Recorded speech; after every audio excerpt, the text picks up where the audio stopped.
Welcome to Built to Go, a van life podcast. I'm your host, Jeff Wagg, coming to you from the College of Curiosity.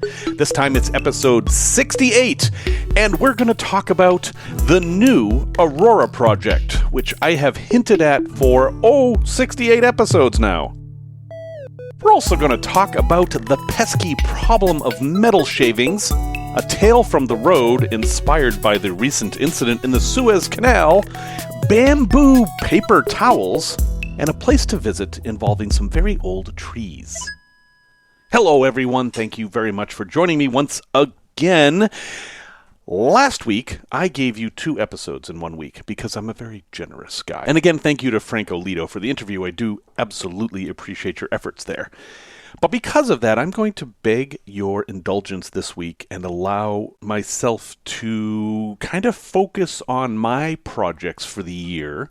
Hopefully they will offer you some inspiration, but I feel like I need to tie up some loose ends and make an announcement about what is to come in the coming year for Built to Go and the College of Curiosity, which is mostly focused on Built to Go at this point.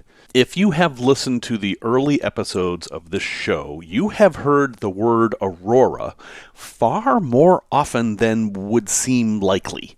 And there's a reason for that. And I am going to offer you now a full explanation of the entire Aurora thing. In 2019, I built my van. I built that van because I wanted to have a van. But I really didn't have a mission for it. I didn't have a purpose. Sure, I knew I would use it with my volunteer activities where I was frequently sleeping in strange places. That was absolutely a motivator. But I didn't have a really good project in mind for the van. And that's something that's very important to me. One thing I'll ask folks is, so you're building a camper van. What do you want to do? And they're like, we want to travel. I'm like, okay, but what's your mission? What's your goal? And some people look at me quizzically, and that's fine. But to me, I always need to have a goal. I always need to have a project. I always need to have something I'm trying to accomplish other than just existing. We can get into all kinds of philosophy about that, but let's not. As it happens, I had to drive to Denver a few times, and being from Chicago, the route from Chicago to Denver passes through many places named Aurora. You have Aurora, Illinois, and then there's Aurora, Nebraska, and then there is Aurora, Colorado. And I noticed that these places were strikingly different. Aurora, Illinois is a bustling small city in the shadow of Chicago. Aurora, Nebraska is an interesting kind of classical Midwestern county seat that has some really interesting things there, and I've talked about them before. And then Aurora, Colorado is a modern, booming suburbia that is about to engulf Denver. Very different places, very different perspectives, and I kind of held that in the back of my mind as, isn't that interesting? But remember this time period, it was 2019, which it was 2 years ago, but because of COVID seems like forever ago. The country was very divided, and I was heavily involved in an organization that was apolitical and brought people from both sides of the political spectrum together, and we all got stuff done without any strife. And I thought, now that's interesting. Clearly, there is a commonality between Americans that must be found. And I thought, what if I had a project where I would try to illustrate that through travel? What if I went to a bunch of different places and examined them and say, look, this place is very, very different from this place, but they both have this one good thing in common. Let's celebrate that. And then I thought, well, why not choose Auroras? And Auroras are a very interesting type of named city or named place to visit, because the word Aurora is a word that sparks hope. It's an attractive word. It's a word that you choose if you want to invite people to come there. And literally that is done in a couple of cases in some of these cities. And then I looked at the map and I saw that auroras were fairly evenly distributed throughout the United States. There's some on the west coast, there's some on the east coast, there's some very far north, there's some fairly far south. Now, it's not a perfect distribution. The southeast and the southwest aren't particularly well represented, but I found ways to accommodate that. And I did it. In 2019, I visited every single aurora in North America, as it happens. Now, there's some caveats there that I'll get into in some detail. I had to decide what counted as a place called Aurora. Turns out that's more complicated than you might think, but it doesn't matter. Following my criteria, I visited 22 places named Aurora. And I found amazing things, and I have all these great stories. And my intent with this project was to make a YouTube video of each one, and then wrap it all up, showing the commonality of all these places, and that, yes, this small town in Kansas is super conservative, and yes, this large city in the West is actually really liberal. But look what they have in common. We, as Americans, have these things in common, and we could refocus on that and help solve this problem of division we have in the country. That was my goal. And then a bunch of things happened. I finished this trip in November in Aurora, Indiana. That was my last stop of November 2019, that is. And in researching Aurora, Indiana, I was struck by the town's history, which I'm sorry to say is fairly dark. And then we entered 2020, and I was still struggling with the project and exactly what to do with it. And I discovered that my video quality, which I shot on a camcorder, was awful. In fact, I had gone into this completely unprepared to do video, and all the footage I had shot over months of traveling and 5,000 miles of driving was not going to be suitable for a YouTube project. So I thought, oh well, all right, what can I do? Can I turn this into a blog? Could someone even suggest that I turn it into a book? Could I turn it into a podcast, which I actually had planned to do and have written outlines for? But then COVID happened. And then last summer happened, where we had riots and a whole lot of reflection on the racist history of the United States. And I couldn't help but see my Aurora project in that light.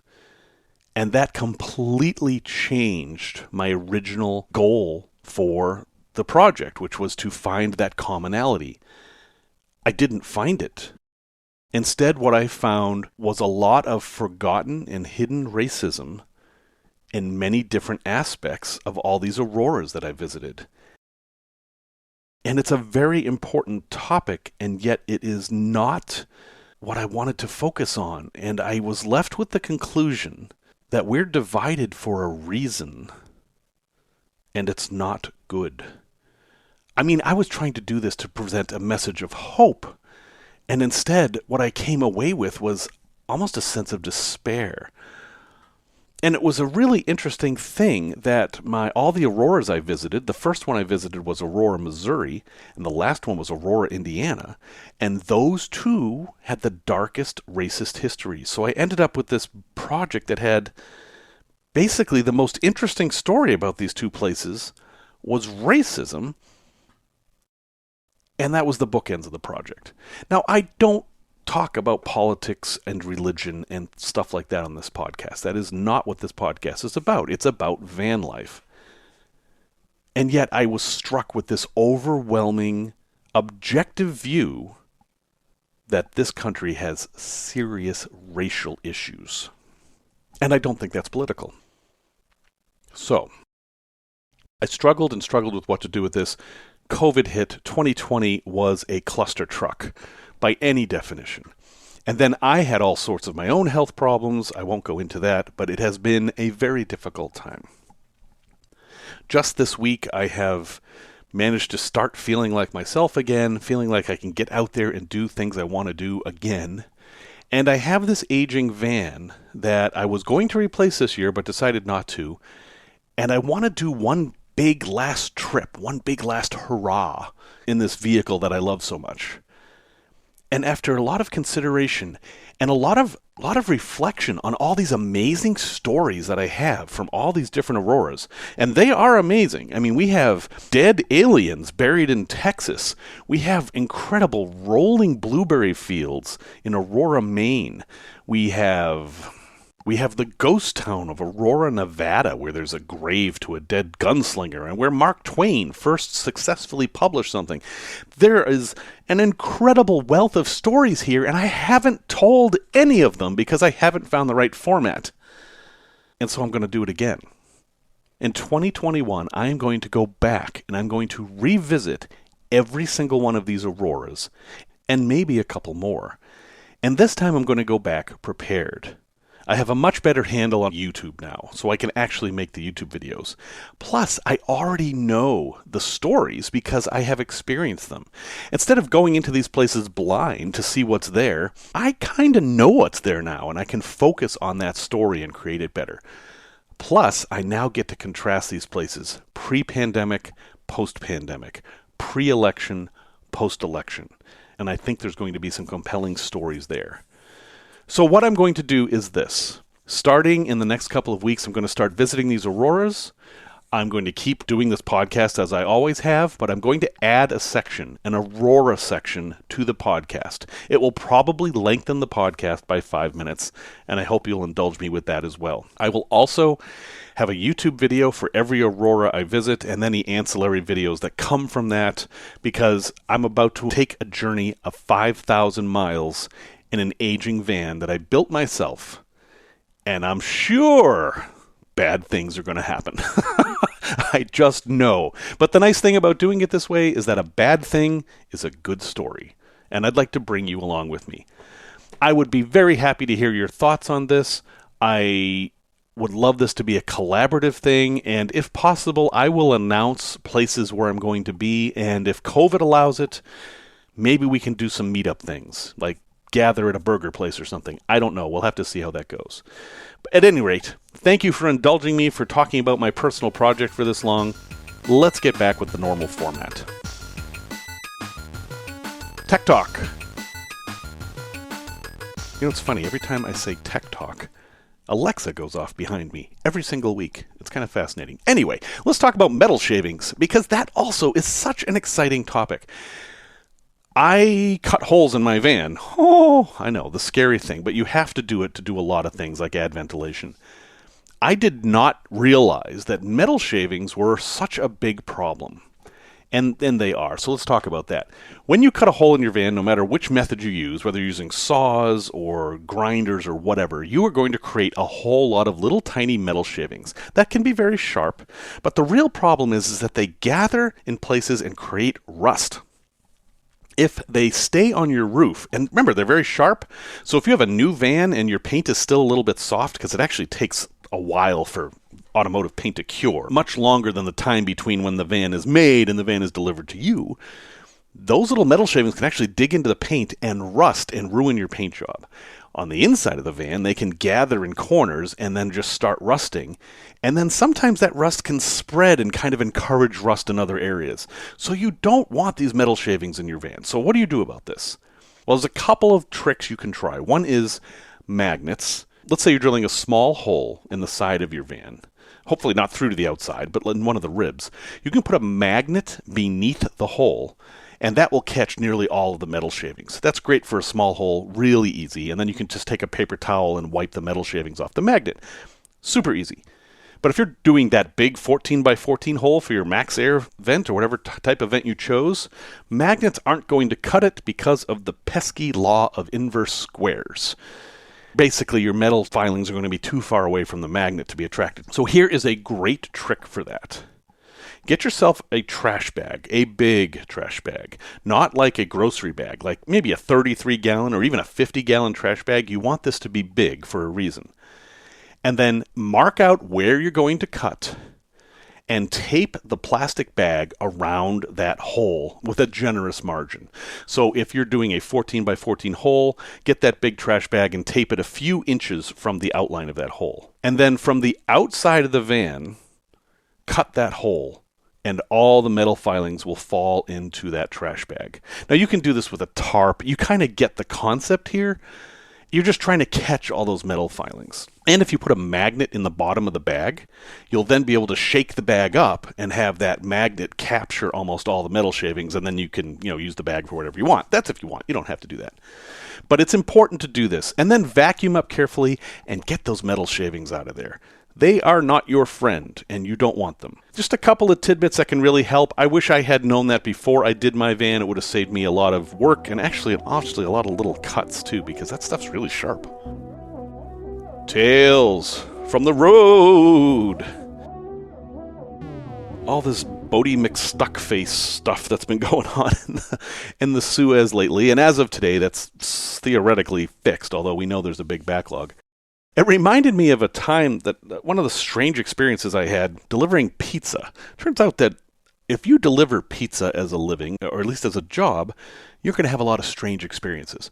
One that we had, this is not the story, but just real quick, one that we had was there was a woman who every Friday night would call and order a pizza and would always answer the door naked. Always. Every Friday. And we learned this pattern, and some of us would maybe kind of, ask to do that delivery, because not only did she answer the door naked, she tipped really, really well. Later on, we learned that this was part of a sexual ritual that she engaged in with her mate, and that's all fine and good and more power to her. But that is actually not the story I want to tell. I find this story actually more interesting. I got the order to deliver the pizza, and the address was a place I'd never been before. Now, I was delivering pizzas in Salem, Massachusetts, where I lived at the time, and I knew all the places. One nice thing about being a pizza driver is you learn the city, you learn all the streets. This was a weird address I had never seen before, and okay. Now, this is way before GPSs. This is 1985, I think, maybe 1986. So I looked at the map. We had a big map on the wall, and I realized that this address was a coal-fired power plant way out in the part of Salem that nobody lives in, basically. This was out by, if you're familiar with Salem at all, it was out by Salem Willows and Winter Island. If you know Salem, you know the power plant. Big, huge power plant right on the water. I'm like, okay, so maybe there's some workers at the power plant. We're hungry, and that's fine. So I drive out there, which is kind of a long drive relative to pizza delivery times, and I stop at the security guard, and the security guard's like, we can't let you in here. I'm like, well, I have a pizza and there's the address. And I give the guy the address, and he's like, well, all right, those guys are hungry. Let's see if we can get this to work. And so he hops in my car, and he says, okay, head down here. Now, I don't actually know where we're going at this point. I'm assuming we're going to the power plant. I kind of thought the guy could have just taken the pizza and driven it over himself, but I guess he didn't have the money for it, so okay, that's fine. This was back in the days where they gave you the money as you gave them the pizza. And as we're driving, he looks at my dashboard, and I was in a 1980 Datsun 510, car I loved, and I had a little Buddha on the dashboard. Not the happy, chubby Buddha, more of a kind of a pensive, meditating Buddha. And he sat right on my dashboard, and the guy looks at it, and he says, "Do you believe in that stuff?" And I was like, well, some of it makes sense. I like it. He said, well, you be careful. That stuff's dangerous. I'm like, well, okay. Thanks for your spiritual advice. I just kind of let that slide. And then he says, okay, pull up right here. And where he's asking me to pull up is on the dock, right next to the harbor, right next to a massive ship filled with coal.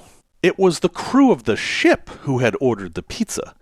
They were from Canada, and when they saw me pull up, their eyes lit up like I was bringing manna from heaven, and they were all talking over each other, asking me all these kind of questions. It was very clear that these poor guys had been cooped up in that ship a very long time, and were really eager to interact with somebody who wasn't part of their crew, even if it was just some 18-year-old kid delivering pizza with an apparent Buddhism problem. Anyway, they didn't tip very well, as it happens, but it was okay because I really enjoyed the fact that I was interacting with international cargo, although I still don't understand why in the U.S. we'd be getting coal from Canada since we have most of it. But maybe I'll find that out some other day. Okay, a product review. I saw this thing at the local grocery store, and it was a roll of paper towels. It was relatively inexpensive. It was $1.50 for a roll of paper towels. As we know, paper towels have gotten really expensive. But these are made of bamboo. And what's weird is they're reusable. I'll have a picture of it in the show notes, or a link if I can find one. I actually bought these locally, so I don't know if there's a link online. It looks like a roll of paper towels, and they tear off like paper towels. It's the same size as a paper towel roll and everything, but they feel softer and a bit cloth-like, like almost like a dusting cloth. And I thought, all right, let's put it to the test. So I used them as paper towels, and yeah, they're great. They work perfectly as paper towels. I would say they're a little bit less absorbent, not much, but a little bit less absorbent, but they also don't get as soggy. And then, after I was done with them, I was like, I really had the urge to throw them away because that's what you do with paper towels, but it said, no, you can wash these 100 times. And so I did. I put them in the washing machine. And honestly, I only found one of them. After they were in the washing machine, I don't know where they went. They were with all my extra socks, I guess. But the one I did find was ready to go. Now, it didn't look like new. It was a bit smaller. I did not dry it, by the way. I just washed it. And it wasn't entirely clean. There were still some stains on it, but sure, I could use it for something else. So, this was at home that I did this. Now, in a van, I think these things actually make a lot of sense because you could use them to wash dishes and then rinse them out and dry them, and then you could use them to wash dishes again. Basically, you could get a bunch of dishwashings out of one of these bamboo towels. And if you were using paper towels to do that in the past, this would save you money and also space, which is supremely important. And for only $1.50, I say, hey, give them a try, see what you think. So I will have a link in the show notes of some sort to these unusual things. And yeah, I think I'm a fan. A place to visit. Haha, guess what? It's an Aurora place because I'm so stuck on that theme right now. But this is a place that you're not going to run into unless you look for it. One of the Auroras I visited was Aurora, West Virginia. I love West Virginia. I went to school in West Virginia. I met my first wife in West Virginia. I had a lot of things happen to me in West Virginia. West Virginia holds a place in my heart that's a little hard to explain unless you have lived in West Virginia yourself. West Virginia suffers in tragic beauty. It's a lot to unpack there, but that's the overwhelming sense I get from Aurora. And when I visited Aurora, West Virginia, I actually left near tears because it was so beautiful and so poor, and I just couldn't reconcile those two things. That's not why I want you to visit this place. I want you to go to Aurora, West Virginia, and go to a place called Cathedral State Park. Why? Because Cathedral State Park is West Virginia's largest collection of old-growth forest. This is forest that was the way it was before Europeans came to this continent. You can actually see an ancient forest in West Virginia, and it is beautiful. This is only a 133-acre park. It's not huge, but it has 170 species of trees, ferns, and wildflowers, and an enormous stand of virgin hemlock. Hemlock is a very interesting tree. It's one I'm very familiar with, having grown up in New England, because it's waterproof. The branches are waterproof, and it makes excellent shelter in an emergency situation. I actually slept in a hemlock one night. Maybe I'll tell that story sometime. At any rate, this is a beautiful place, way off the beaten path. And if you want to just go and commune with nature, kind of quietly and without a lot of fanfare, I just had a really, I'm not going to call it a spiritual experience, but you would, I think. Anyway, check it out. Beautiful. I will have some pictures in the show notes, and I'll have a link to it. It's Cathedral State Park in Aurora, West Virginia. And stay tuned for the news section of this podcast, and I will give you a special reason why you should go there. Resource recommendation. This is an old one, but a good one. For years and years, long before we had cell phones and the internet, there was a book published called The Next Exit, and it was meant for truckers. And it basically had a listing of everything that was available at every exit on every interstate in the country. Now, because it was a book, it went out of date fairly quickly, so a new one came out every year. But now, Next Exit is a website and an app and also a book. And of course, the website and the app can be updated anytime there's an update. And it's a very useful thing if you are planning ahead and looking where you should stop. For example, you can look and see exit 111 has 1 gas station, but exit 115 has 7 gas stations. Maybe that's better. Or maybe you have a Love's discount card, and you can find out that that's at exit 111, so you want to go there. Or maybe you're looking for a McDonald's. Well, there's one of those at exit 115, but not at exit 113. That kind of a thing. That's all it is. It's very simple. Now, it is a subscription. This is not a free service. This is meant for professional truck drivers, and they take it very serious, which in a way is good because it is in their best interest to keep this information as updated as possible. So there's a 14-day free subscription. No, this isn't sponsored. This is just something that I like. Try it free for 14 days. It's at thenextexit.com. And then it's so expensive. It's $9.99 a year. That's not a lot to pay. It's less than $1 a month to get information that could be super useful to you in a time of need.